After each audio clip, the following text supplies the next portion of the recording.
L'Institut monégasque de la statistique et des études économiques publie depuis sa récente création de nombreux documents comme Monaco en chiffres et le bulletin de l'économie. Le bulletin du 4e trimestre 2012 vient d'ailleurs de paraître, une publication qui illustre l'une des missions de l'INSEE, à savoir la diffusion de données.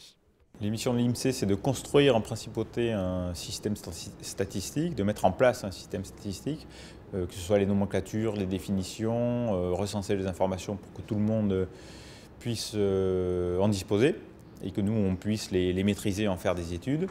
Et ensuite, la principale mission, c'est d'éclairer aussi les décideurs, qu'ils soient d'ordre privé ou d'ordre public, pour qu'ils puissent prendre des décisions en toute connaissance de cause.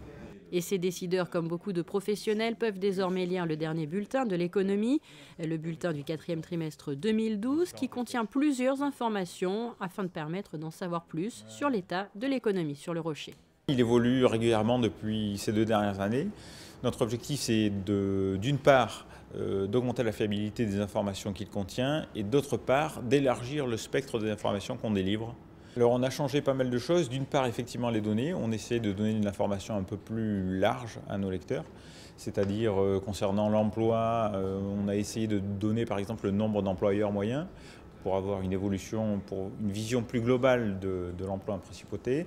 On essaie d'agrémenter de commentaires tous les chiffres, parce que la donnée brute est intéressante, mais le commentaire permet au lecteur d'appréhender la réalité de façon plus correcte.